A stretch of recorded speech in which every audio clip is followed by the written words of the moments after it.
राम राम मेरे संघर्षशील मित्रों। कैसे हो? क्या हालचाल? सब आनंद मंगल हो इधर के है ना। बढ़िया कोर्स चल रही हो। देखो आप भौतिक और रासायनिक परिवर्तन वाला टॉपिक में भौतिक परिवर्तन आप कंप्लीट कर चुके हैं। भौतिक परिवर्तन यानी किसी पदार्थ के जो भौतिक गुण होते हैं जो बाहर से दिखाई देते हैं ना, उनके लंबाई, आकार, प्रकार, है ना, उनकी कौन सी अवस्था है, उनका गलनांक, क्वथनांक, ये सब बारों में, घनत्व के बारे में, है ना, इन सब के बारे में अपन चर्चा कर चुके हैं कि इनमें कोई परिवर्तन हो जाए उसे आप क्या कहते हो? भौतिक परिवर्तन, chemical changes, sorry physical changes कहते हैं। उसमें आपने देखा कि भाई आप कागज फट गया है ना, तरह तरह के उदाहरण आपने देखा। जैसे मान लो दो दोस्त भाई लड़ रहे हो दोस्त, और लड़ता लड़ता एक दूसरा का कपड़ा फाड़ दिया। अब बताओ कपड़े फटना कौन सा परिवर्तन होगा? भौतिक परिवर्तन। कोई नया पदार्थ तो बन नहीं रहा है इसके अंदर। आगे बात समझ में। अब पढ़ेंगे अपन दोस्तों रासायनिक परिवर्तन।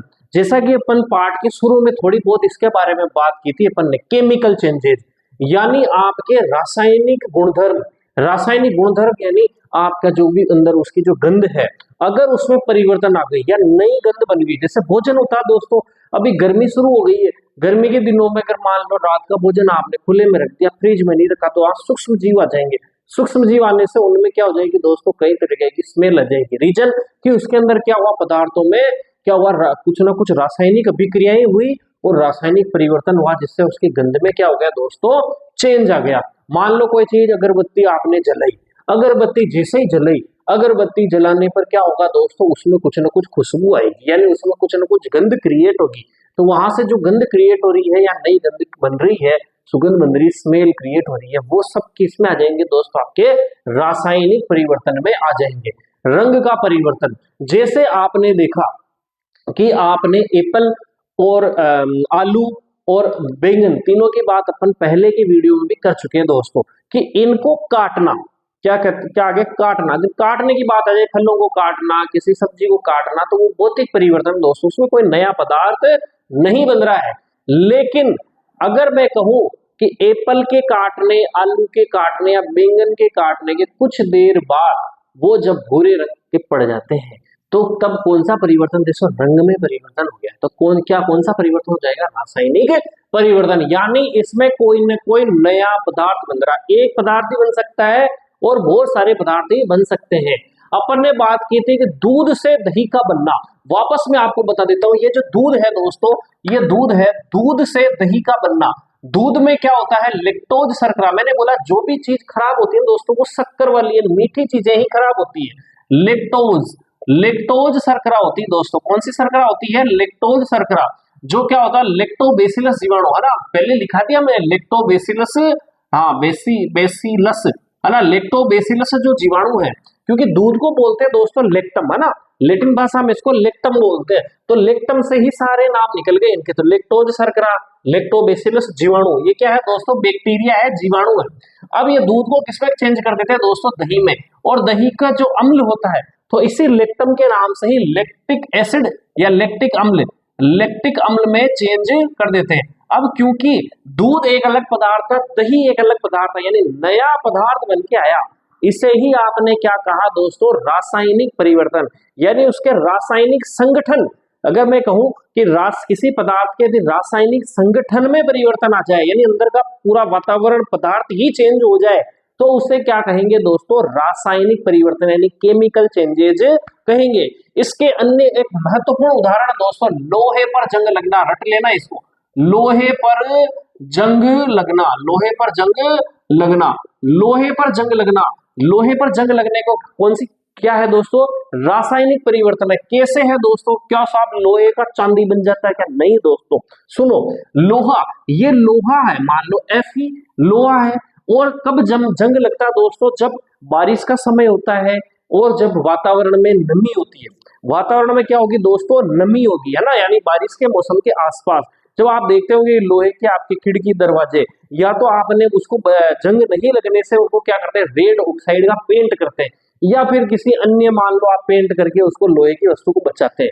फिर भी क्या होता है दोस्तों? कुछ ना कुछ, मान लो ज्यादा नमी के संपर्क में अगर कोई, मान लो लोहे की गेट है, फाटक है, कुछ भी है, कुछ भी बनी हुई लोहे की है, और छत पे अक्सर अपन रख देते हैं ना टूटे फूटी चीजें लोहे के, तो उसमें जंग लग जाता है दोस्तों। आप सब जानते हो, जंग को इंग्लिश में कहते हैं दोस्त रस्टिंग। तो यानी ये क्या है, रस्टिंग ऑफ आयरन। क्या है दोस्तों, रस्टिंग ऑफ आयरन। क्या है दोस्तों, रस्टिंग ऑफ आयरन। ये रस्टिंग ऑफ आयरन, जैसे लोहा है दोस्तों, लोहे में क्या होता है, नमी। नमी का सूत्र यानी जल है, कुल मिला के जल H2O और ऑक्सीजन, इन तीनों के मिलने से देखो रासायनिक, आप इस तरीके से भी ध्यान रखना कि रासायनिक परिवर्तन यानी रासायनिक अभिक्रियाएं हो रही है, यानी रासायनिक परिवर्तन को आप रासायनिक अभिक्रिया से भी समझ सकते हो।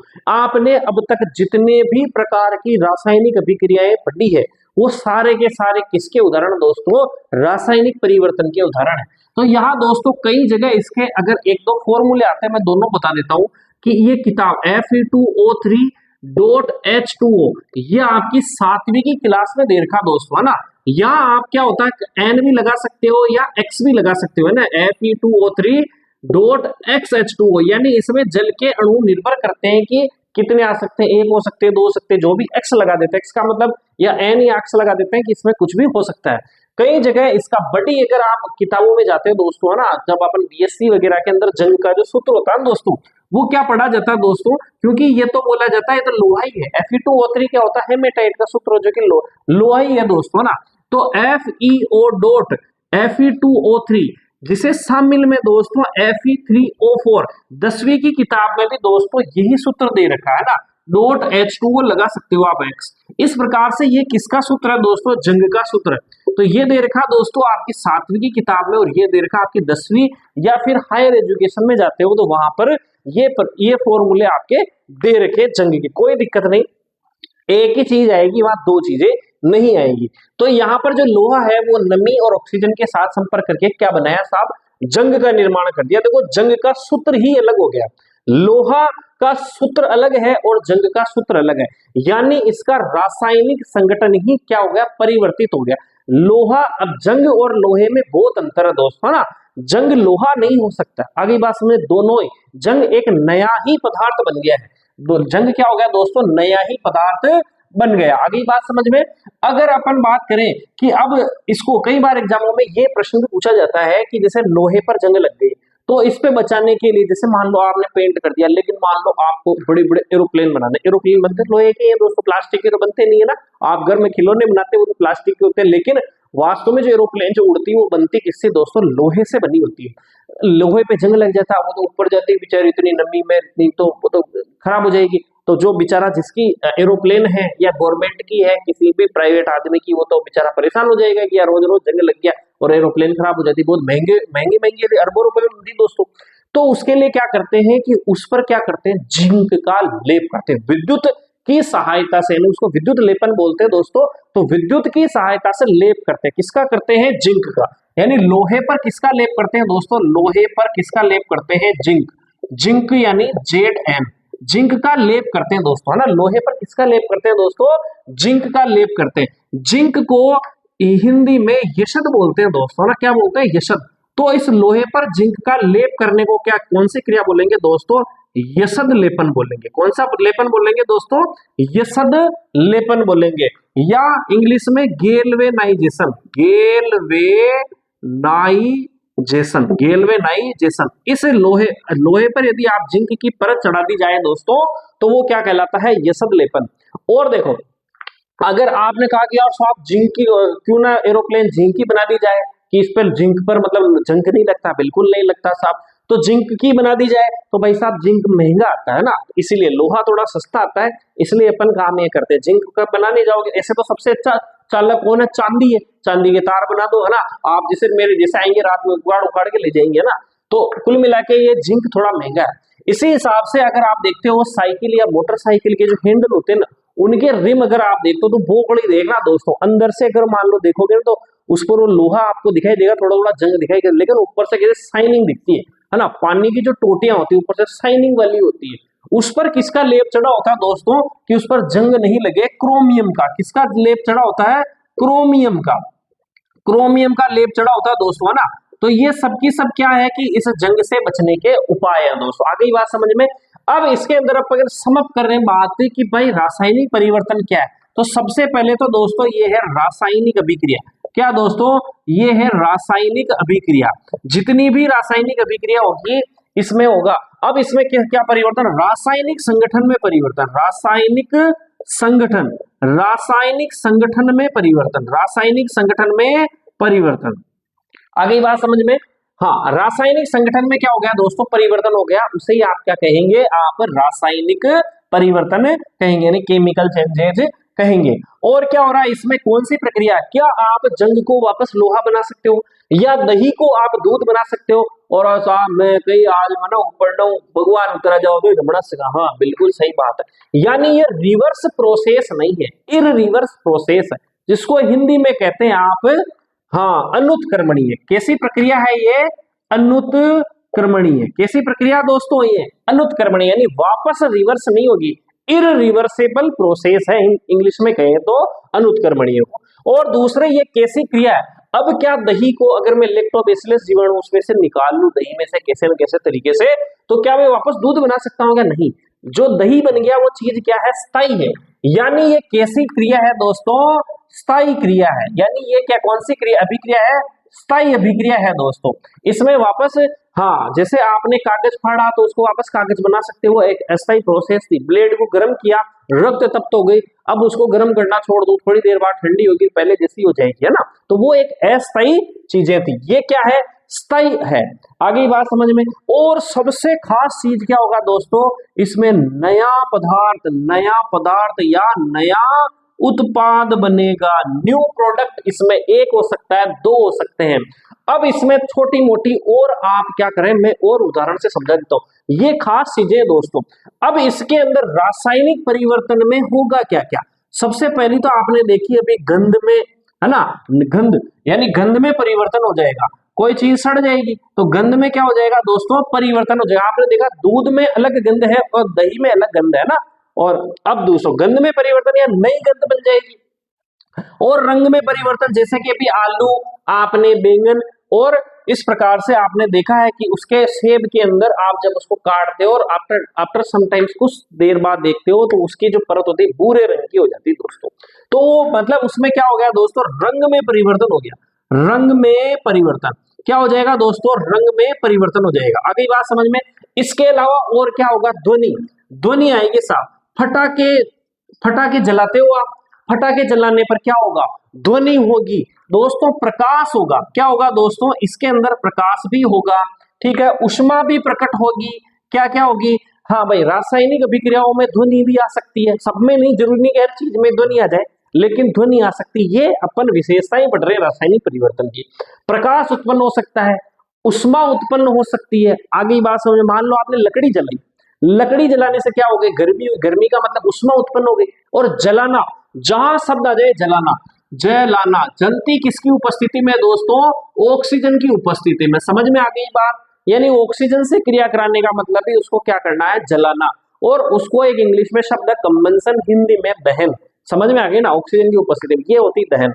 तो ये सारी चीजें किसमें आएगी, रासायनिक परिवर्तन में। उष्मा उत्पन्न होगी, या कोई विकिरण है दोस्तों, तो विकिरण या तो मान लो बाहर निकलेगी, विकिरण क्या होगी दोस्तों, या तो ऑब्जर्व की हुई बाहर छोड़ी जाएगी, या कोई ऑब्जर्व कर ली जाएगी। जैसे ओजोन है दोस्तों, ये आपके क्या होता है कि ये सूर्य है ना, इस सूर्य से क्या होती है, पराबैंगनी किरणें आती है, अल्ट्रा वायलेट, है ना, पराबैंगनी किरणें। अच्छा, पराबैंगनी किरणें आती है दोस्तों, है ना, ये पराबैंगनी किरणें दोस्तों।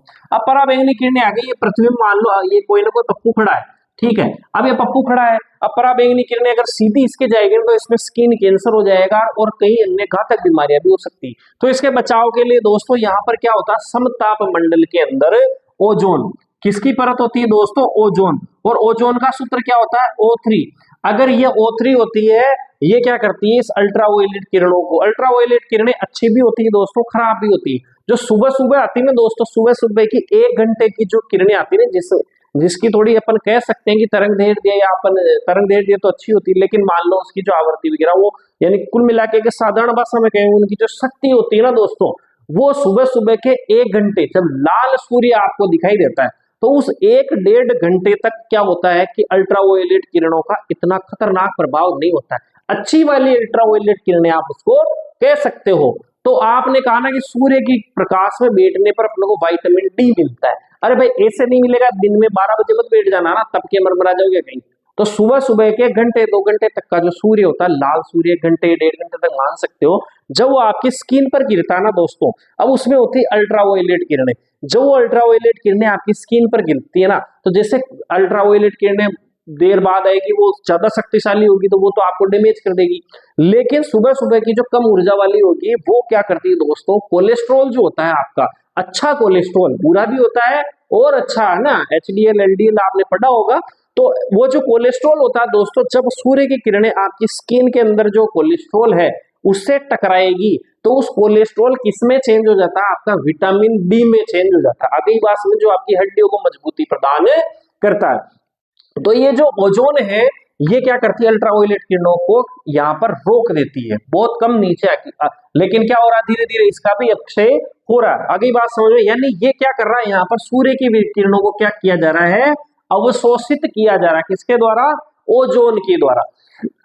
आगे बात समझ में, तो यानी विकिरणों का अवशोषण ये भी एक प्रकार का क्या है, आपका रासायनिक परिवर्तन है। इसके अलावा दोस्तों रासायनिक परिवर्तन का एक उदाहरण आपने देखा होगा, प्रकाश संश्लेषण। क्या है दोस्तों, प्रकाश संश्लेषण, प्रकाश संश्लेषण। देखो, और दूसरा है श्वसन। क्या है दोस्तों, श्वसन। मैं बता चुका हूं, प्रकाश संश्लेषण, संश्लेषण का मतलब किसी चीज का निर्माण। हरे पौधे जो होते हैं उनमें पर्णरित उपस्थित होता है, पर्णरित सूर्य की ऊर्जा को ग्रहण करता है और वायुमंडल से CO2 और जड़ों द्वारा जल को ग्रहण किया जाता है और किसका निर्माण किया जाता है, हाँ, एक कार्बोहाइड्रेट है जिसका नाम है C6H12O6 ग्लूकोज, है ना, सामान्य प्रकार का कार्बोहाइड्रेट। इसका निर्माण और इसके साथ में किसका निर्माण होता है, ऑक्सीजन, ऑक्सीजन का निर्माण होता है। और यहाँ पर क्या होती है, सूर्य की या अल्ट्रावायलेट मान सकते हैं, जो भी ले लो आप, सूर्य की किरण है कुल मिला के, या लिख देता हूँ सूर्य की किरण। क्या दोस्तों, सूर्य की किरण। आगे बात समझ में, देखो ये एक बार स्क्रीनशॉट ले लेना ना, फिर अपन सीधे लाइन लिखेंगे समझने के हिसाब से। तो ये जो है, अब यहाँ पर क्या हो रहा है, देखो दो पदार्थ मिल रहे, कार्बन डाइऑक्साइड, और इधर बन क्या रहा, ग्लूकोज। कहा, अब इधर कार्बन डाइऑक्साइड और जल का एक अस्तित्व रहा क्या, नहीं रहा, कुछ नया ही पदार्थ बन गया, और दो पदार्थ बन गए, एक ऑक्सीजन और एक ग्लूकोज। तो ये कौन सी प्रक्रिया हो गई, रासायनिक परिवर्तन हो गए दोस्तों। श्वसन, श्वसन जस्ट इसका उल्टा होता है कि हमारी प्रत्येक कोशिका के अंदर, माइटोकॉन्ड्रिया के अंदर क्या होता है दोस्तों, कि माइटोकॉन्ड्रिया में ये क्रिया होगी कि ग्लूकोज और रक्त के माध्यम से ना, दोनों रक्त के माध्यम से पहुंचता है और ऑक्सीजन, दोनों मिलते हैं और किसका निर्माण करते हैं, CO2 और जल प्लस ऊर्जा का निर्माण करते हैं। तो ये कौन सी क्रिया हो गई दोस्तों, श्वसन। सांस लेना और छोड़ना भौतिक परिवर्तन है, लेकिन श्वसन जो है, श्वसन में क्या होगा, इधर लिख दो उल्टा श्वसन, ये लो श्वसन। श्वसन में क्या होगा दोस्तों कि C6H12O6 ब्लड के माध्यम से पहुंचा दिया गया और ऑक्सीजन भी पहुंचा दी गई, जिससे किसका निर्माण हुआ, CO2 प्लस H2O प्लस ऊर्जा, और यही ऊर्जा आपके शरीर को चलाने के काम में आती है। तो ये सबके सब क्या हो गए दोस्तों आपके, हाँ। और आपने एक पढ़ा होगा उदासीनीकरण की अभिक्रिया, है ना। उदासीनीकरण का मतलब क्या होगा कि अम्ल और क्षार, अम्ल और क्षार मिलेंगे तो लवण का निर्माण करेंगे। तो अम्ल और क्षार का वहां पर अस्तित्व क्या हो गया, खत्म हो गया, नया ही पदार्थ लवण बन गया, उसके साथ में ऊष्मा ऊर्जा के रूप में बाहर निकलेगी। आगे ही बात समझ में, तो इस प्रकार से क्या होगा दोस्तों आपके यहाँ पर, हाँ, रासायनिक परिवर्तन हो रहे हैं। आगे बात समझ में, और अपन और भी घटनाओं के बारे में पढ़ेंगे। जैसे एक आपने यहाँ लिखा, कोई न कोई मान लो क्या बनेगी, गैस बनेगी। क्या बनेगी, गैस। आप नींबू की शिकंजी लेना दोस्तों, क्या लेना, नींबू, यानी नींबू की शिकंजी बनाना और उसमें खाने वाला सोडा डालेंगे। जैसे ही खाने वाला सोडा डालेंगे तो उसमें बुलबुलों के साथ में CO2 गैस बाहर निकलेगी। जैसे मतलब CO2 गैस बनी, यानी उसमें अम्ल और उस सोडे में क्रिया हुई और जिससे किसका निर्माण हुआ, CO2 गैस का निर्माण हुआ। आप हम सब लिमकारी, इस प्रकार की कोल्ड ड्रिंक्स पियोगे जो ढक्कन खोलते छुप करते निकलती है ना, वो CO2 गैस होती है। आगे बात समझ में, तो ये सबके सब किसके उदाहरण दोस्तों, रासायनिक परिवर्तन के। एक बार इसका ऐसे के ऐसे स्क्रीनशॉट ले लो दोस्तों, ताकि आपके समझ में आ जाए जब भी पढ़ो। अब मैं सीधी लाइन लिखाऊंगा, ये चीजें नहीं बनाऊंगा। आगे बात समझ में, एक चीज और इस पे लोहे पर याद रख लेना दोस्तों, कि लोहे पर जो जंग लगता है ना दोस्तों, इस जंग में एक खास बात क्या होती है कि जंग, ये जो जंग है दोस्तों, ये जो जंग का सूत्र है, यहां लिख देता हूं मैं, लोहे पर जंग लगना, और यहाँ पर जंग में क्या होता है, भार में वृद्धि होती है दोस्तों। कई बार एग्जाम में प्रश्न पूछा गया है, जंग में क्या होता है, भार में क्या होगा, भार में वृद्धि होगा। पूछ लेते हैं कि भाई जो लोहा है उसका भार ज्यादा होगा या जो जंग लग गया हुआ लोहा है उसका भार ज्यादा होगा। तो जंग लगे लोहे का भार क्या होगा, ज्यादा होगा। क्यों? क्योंकि भाई अब लोहे के साथ साथ में और भी चीजें उसके अंदर आ गई हैं, यानी उसका क्या हो गया, भार बढ़ गया। अब मान लो एक मोटरसाइकिल पे पहले तो एक जना ही बैठा हुआ था, दूसरा और आ गया तो मोटरसाइकिल में भार बढ़ेगा कि नहीं बढ़ेगा दोस्तों। ऐसे कि ऐसे ही जंग में भी क्या होता है कि पहले तो केवल लोहा ही था, अब लोहे पर जल भी है और ऑक्सीजन भी है, तो इन पर क्या हो गया, भार बढ़ गया। तो जंग में हमेशा भार में क्या होती है, वृद्धि होती है। एक बार इसका ऐसे कैसे स्क्रीनशॉट ले लो, फिर मैं व्यवस्थित इसको लिखा देता हूं दोस्तों।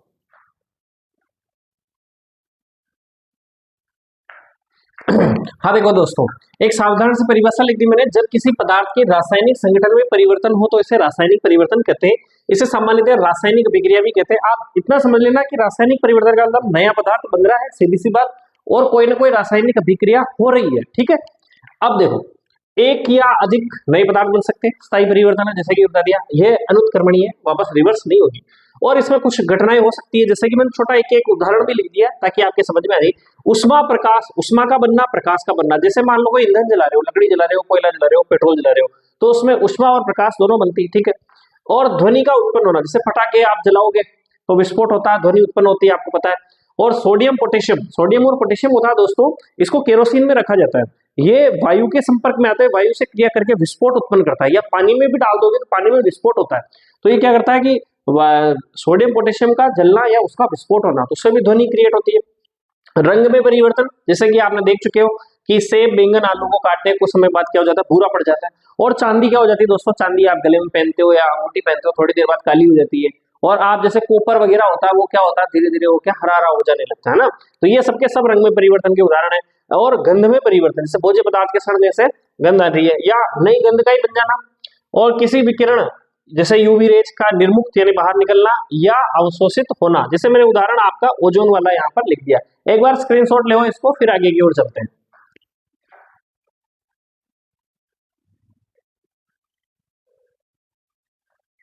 अब देखो दोस्तों, मैंने कुछ उदाहरण लिखे, अभी और भी है रासायनिक परिवर्तन के कुछ उदाहरण, जैसे दूध का दही में बदलना, बात कर चुके। कोयला या अन्य कोई भी ईंधन, ईंधन मतलब होता है जिसको जलाकर उष्मा और उष्मा प्राप्त की जाती है ना, जैसे कोयला, पेट्रोल, डीजल, लकड़ी, ये सब के सब ईंधन कहलाते हैं दोस्तों। दूध का फटना, दूध भी उसमें कुछ ना कुछ खराबी आएगी दोस्तों, अम्लता ज्यादा आ जाएगी, खट्टापन आ जाता है, तो दूध क्या हो जाता है, फट जाता है, यानी नया पदार्थ, अब वो दूध नहीं रहा दोस्तों, ठीक है। तो नया पदार्थ बन गया, यानी दूध का फटना भी रासायनिक परिवर्तन के उदाहरण है। लोहे पर जंग लगना ढंग से समझ चुके हैं, 12 और भी इसके लिए ये सब लेपन वगैरह अपन पढ़ चुके हैं। किण्वन, किण्वन क्या होता है दोस्तों, फर्मेंटेशन, यानी कोई भी मीठी चीज, जैसे अंगूर हो गया, गुड़ हो गया, शक्कर हो गया, कुछ भी मीठी चीज, यानी शर्करा, जिसे आप सामान्य भाषा में कह सकते हो कि जो शर्करा होती है दोस्तों, शर्करा, ये शर्करा, ये शर्करा का एल्कोहल में बदलना, शर्करा का एल्कोहल में बदलना क्या कहलाता है, किण्वन कहलाता है। शर्करा जो होती है दोस्तों, अगर वो एल्कोहल में बदल जाए, शराब, दारू में बदल जाए, वो क्या कहलाता है, किण्वन, फर्मेंटेशन कहलाता है, ठीक है ना। कुछ यीस्ट नामक जीवाणु वगैरह भी होता है, कुछ सड़ाने की अलग अलग प्रक्रिया होती है, जो किण्वन के द्वारा क्या हो गया दोस्तों, शराब का निर्माण, यानी शर्करा कैसे बन गई, एल्कोहल, यानी नया पदार्थ बन गया। तो कहने का मतलब क्या है, ये भी क्या है, रासायनिक परिवर्तन है। सब्जी या फलों का पकना, जैसे कच्ची सब्जी होती है, कच्चे फल होते हैं, जैसे उदाहरण के तौर पर आम का देख लेते हैं, केरी, केरी के अलग गुण है, और आम, और केरी जब पकती आम बनती है उसका अलग गुण हो जाता है। इसी प्रकार से सब्जियां वगैरह का भी क्या होता है दोस्तों, जो कच्ची सब्जियां होती है उसका अलग गुण होता है, और पकने के बाद उसके गुण बदल जाते हैं, यानी रासायनिक गुण उसमें क्या हो जाते हैं, बदल जाते हैं। ये भी एक रासायनिक परिवर्तन है। प्रकाश संश्लेषण और श्वसन बड़े डिटेल में पढ़ चुके हैं अपन, ये भी रासायनिक परिवर्तन के उदाहरण है। मोमबत्ती का जलना, देखो दोस्तों, आ जाए कि मोमबत्ती का जलना क्या है, ठीक है। तो इसमें भौतिक परिवर्तन भी है, क्योंकि मोम पिघल भी रहा है और वो जल भी रहा, धागा जलेगा और उसके साथ साथ में वो जलने की क्रिया एक रासायनिक परिवर्तन है। तो अगर आपको पहली प्रायोरिटी पे देना, अगर दोनों आ जाए कि भौतिक परिवर्तन रासायनिक परिवर्तन भी है, भौतिक परिवर्तन रासायनिक परिवर्तन दोनों, तो दोस्तों पहली प्रायोरिटी देनी दोनों को, आगे बात समझ। और फिर अगर मान लो दोनों नहीं हो तो फिर जलना आ गया, तो जलने में रासायनिक परिवर्तन, भौतिक परिवर्तन में तो सीधा से आएगा मोम का पिघलना, जलना नहीं आएगा दोस्तों, ठीक है। तो मोम का पिघलना भौतिक परिवर्तन है, और मोमबत्ती का जलना, जलना दोनों ही परिवर्तन है, क्योंकि इसमें मोम पिघल भी रहा दोस्तों। लेकिन अगर केवल आ जाए मोमबत्ती का जलना तो रासायनिक परिवर्तन भी है। अगरबत्ती का जलना, आटे से रोटियां बनाना, अब देखो आटा गूंदना भौतिक परिवर्तन है, ठीक है, पर उसमें आटे में यानी उसमें कोई ज्यादा परिवर्तन, केवल गीला हुआ है, ठीक है। लेकिन आप उसकी रोटियां बना रहे हो, यानी उसको गर्म कर रहे हो, जला रहे हो, ठीक है, तो उसमें कुछ ना कुछ पदार्थ जल गया है, तो जलने से क्या हो गया दोस्तों, जलना, ऑक्सीजन की उपस्थिति में जलेगा, यानी नया पदार्थ बनेगा, ठीक है, तो वो भी रासायनिक परिवर्तन है। पत्तियों से खाद, जो आप रोड़ी बनाते हो घरों के अंदर, खेतों के अंदर, जो प्राकृतिक जो खाद होती है, नेचुरल खाद, जैविक खाद, जिसे आप रोड़ी बनाते हो, खड्डे वड्डे खोदते हो, उसमें पत्तियां, सारा कचरा वचरा डालते हो, फिर उसमें थोड़े दिनों बाद वो चीज सड़ती है और खाद बन जाती है। वो पहले वाली चीज नहीं, नया पदार्थ बन गया, खाद बन गया दोस्तों। अब वो क्या है, खाद बन गया ना पत्तियों से, तो ये भी कौन सा परिवर्तन है, रासायनिक परिवर्तन है। ये सबके सब दोस्तों ना एनसीईआरटी की किताबों से सीधे उदाहरण लिखे हैं मैंने, जो और पुराने पेपर को देख के मैंने लिखे ना, पूरी 7वीं 9वीं और जहां जहां से मेरे को उदाहरण मिले वो मैंने सब लिख दिए यहाँ पर, ठीक है। गैस का बनना, ठीक है, गैस का बनना पढ़ चुके हैं अपन। शरीर में खाद्य सामग्री का ऑक्सीकरण, यानी खाद्य सामग्री है क्या है, एक खाद्य सामग्री आपकी ग्लूकोज, मुख्यतः कार्बोहाइड्रेट है ना, उसका अगर मान लो ऑक्सीकरण का मतलब होता है ऑक्सीजन की उपस्थिति में क्रिया होना, तो ऑक्सीजन की उपस्थिति में क्या था, वो श्वसन ही था ना। एक एग्जाम में प्रश्न पूछा दोस्तों, शरीर में खाद्य सामग्री का ऑक्सीकरण, लोगों को हवा नहीं लगी, साले ये क्या कहाँ पढ़ लिया, लेकिन वो है चीज श्वसन ही तो है दोस्तों। तो कौन सा है ये, ऑक्सीकरण क्रिया है वैसे भी, तो अभिक्रिया है, तो कौन सा परिवर्तन होना चाहिए, रासायनिक परिवर्तन। सीमेंट में जब आप पानी मिलाते हो तो क्या हो जाता है, सख्त हो जाता है, ठीक है, तो उसमें कुछ ना कुछ अभिक्रियाएं होती है जो उसको सख्त कर देती है। चूना पत्थर को गर्म करने पर क्या बनता है, चूना का बनना, ये सब रासायनिक परिवर्तन है दोस्तों, नए पदार्थ बन रहा, ठीक ठीक। भोजन का पाचन, भोजन जो आप रोटी खा रहे हो उसका पाचन का मतलब छोटे छोटे टुकड़ों में तोड़ देना, यानी उसको आप जटिल पदार्थों को सरल पदार्थों में आप क्या कर रहे हो दोस्तों, तोड़ रहे हो। प्रोटीन वगैरह को अमीनो अम्लों में तोड़ देते हैं इस प्रकार से, है ना, कार्बोहाइड्रेट जितने भी ग्लूकोज वगैरह में तोड़ देते हैं सामान्य। तो आप ये पाचन का मतलब क्या हो गया आपका, यहाँ पर रासायनिक अभिक्रिया होगी, तो रासायनिक परिवर्तन है। अंगूर, एप्पल, जो है ना, जो है ना, जो का किण्वन, वही फर्मेंटेशन है, इससे शराब का निर्माण होता है। औषधि का निर्माण, औषधि में भी क्या होता है दोस्तों, 2-3 चीजों को मिलाई जाती है, दवाइयां, और तीसरी चीज नई जो दवाई आपके लिए काम में आती है वो बनती है, तो औषधि का निर्माण भी क्या दोस्तों, रासायनिक परिवर्तन है।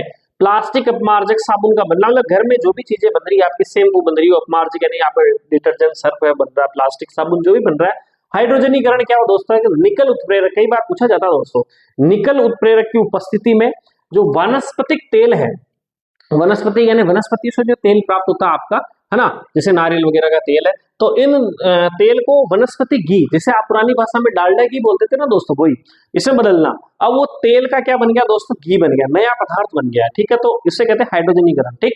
तो यानी क्या हो गया दोस्तों, हाइड्रोजन, इसमें हाइड्रोजन प्रवेश करवाई जाती है तेल में, तो घी बन जाता है दोस्तों। तो यानी तेल का क्या बन गया, घी बन गया, नया पदार्थ बन गया, तो रासायनिक परिवर्तन है। भोजन का सड़ना, सड़ घबरा, उसमें कुछ ना कुछ ऐसी दूसरी चीजें का निर्माण, रासायनिक पदार्थों का निर्माण हो गया जो दुर्गंध पैदा कर रहा है, ठीक है। ओजोन परत का गठन पढ़ चुके हैं अपन। मिश्र धातु का बनना, ये पढ़ेंगे दोस्तों अपन धातु धातु में और डिटेल से पढ़ेंगे। मिश्र धातु मतलब दो धातु, 3 धातु, 4 धातु, जितनी धातुओं से बनकर एक नई धातु। एक उदाहरण लिखा, जैसे मैंने पीतल, जिंक और कॉपर से मिलकर जो पीतल बनता है दोस्तों। मैग्नीशियम के फीते का जलना, सीधा सा है, जलना है, कई बार ये समीकरण पूछ ली जाती है। तो मैग्नीशियम प्लस ऑक्सीजन, जलने का मतलब ऑक्सीजन से क्रिया कराई जाती है, क्या बनता है, मैग्नीशियम ऑक्साइड, MgO। विद्युत तरंग, जैसे मैंने कहा कि तार में विद्युत बह रही, तो उसमें कोई परिवर्तन नहीं हो रहा है, यानी भौतिक परिवर्तन है। जैसे आप विद्युत बंद कर दोगे, तार नॉर्मल है, कोई दिक्कत नहीं। अब लेकिन विद्युत तरंगों का क्या जल में प्रवाहित होता है, अगर जल में प्रवाहित करेंगे, क्योंकि जल का सूत्र आप जानते हो दोस्तों, H2O है, यानी इसमें हाइड्रोजन है और ऑक्सीजन है, तो ये दोनों क्या हो जाती है, अलग हो जाती है, ठीक है। तो यहाँ लिख दिया मैंने कि जल में प्रवाहित होने पर उसका हाइड्रोजन व ऑक्सीजन में अपघटन हो जाता है, यानी टूट जाता है। उदासीनीकरण भी बात कर चुके हैं कि अम्ल और क्षार, अम्ल और क्षार की अभिक्रिया पढ़ेंगे, अम्ल और क्षार के अंदर डिटेल्स है। अम्ल और क्षार की अभिक्रिया कराई जाती है, तो क्या किसका निर्माण होता है दोस्तों, लवण और उष्मा का निर्माण होता है। अब नींबू पानी में खाने का सोडा मिलाने पर कौन सी गैस निकलती, बात कर चुके हैं, CO2 गैस। इसी प्रकार से सिरका, यानी अम्ल के अंदर कुल मिला के खाने का सोडा डालोगे, NHCO3 इसका फॉर्मूला होता है, तो CO2 बाहर निकलेगी दोस्तों। ऑक्सीकरण अपचयन जो भी क्रिया होगी, सारी की सारी रासायनिक अभिक्रिया, रासायनिक परिवर्तन है। अवक्षेप का बनना, अवक्षेप का मतलब होता है कि जो विलयन के अंदर जो भारी चीज होती है वो नीचे बैठ जाती है दोस्तों, नीचे, है ना, सतह के नीचे बैठ जाती है, वो अवक्षेप बनना। वो भी अवक्षेप किसके कारण बनते हैं, रासायनिक अभिक्रियाओं के कारण, यानी रासायनिक परिवर्तन है। चांदी जो दोस्तों काली हो जाती है ना, और कॉपर जो, तांबा जो होता है वो कैसा हो जाता है, हरा हो जाता है। एक बार स्क्रीनशॉट ले, 1-2 बच रहे उदाहरण, उनको भी कर लेते हैं, एक बार स्क्रीनशॉट ले।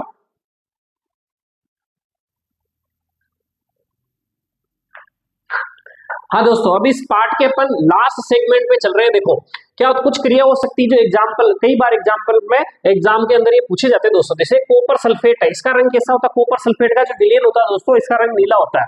आप इसमें लोहे की कील डाल देते हो, तो लोहे का प्रतीक अपन बोलते हैं Fe। मान लो लोहे की कील डाल दी या लोहे की छिलन कुछ भी डाल दी, तो थोड़ी देर बाद क्या होता है, ये थोड़ा पावरफुल होता है, इस कॉपर को लात मार के भगा देता है और ये विस्थापन क्रिया कहलाती है दोस्तों। तो इस सल्फेट के साथ में लोहा आ जाता है, तो यहाँ कॉपर सल्फेट की जगह क्या बन जाता है, फेरस सल्फेट। ठीक है, तो फेरस सल्फेट का रंग कैसा होता है दोस्तों, हरा। यानी यहाँ विलियन का रंग क्या हो गया दोस्तों, बदल गया। और रंग का बदलना अपन ने पढ़ा है कौन सा परिवर्तन है, रासायनिक परिवर्तन। आ गई बात समझ में। अब दूसरी देखते हो यहाँ पर क्या CaO, ये क्या बिना बुझा हुआ चूना, जिसे आप जानते हो।